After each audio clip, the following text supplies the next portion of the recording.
السلام علیکم ورحمۃ اللہ وبرکاتہ۔ ابراہیم علیہ السلام کی نصیحت۔ ابراہیم علیہ السلام اپنے والد سے کہتے تھے، ابا جی آپ ان بتوں کو کیوں پوجتے ہیں؟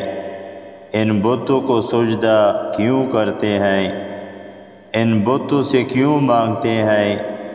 بے شک یہ بولتے سنتے نہیں اور نہ یہ نفع نقصان دیتے ہیں، اور کس لیے کھانا پینا ان کے لیے رکھا جاتا ہے؟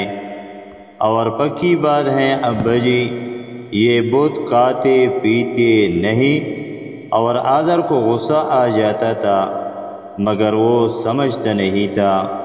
اور ابراہیم علیہ السلام اپنی قوم کو نصیحت کرتے تھے اور لوگ بھی غصہ ہوتے تھے اور سمجھتے نہ تھے۔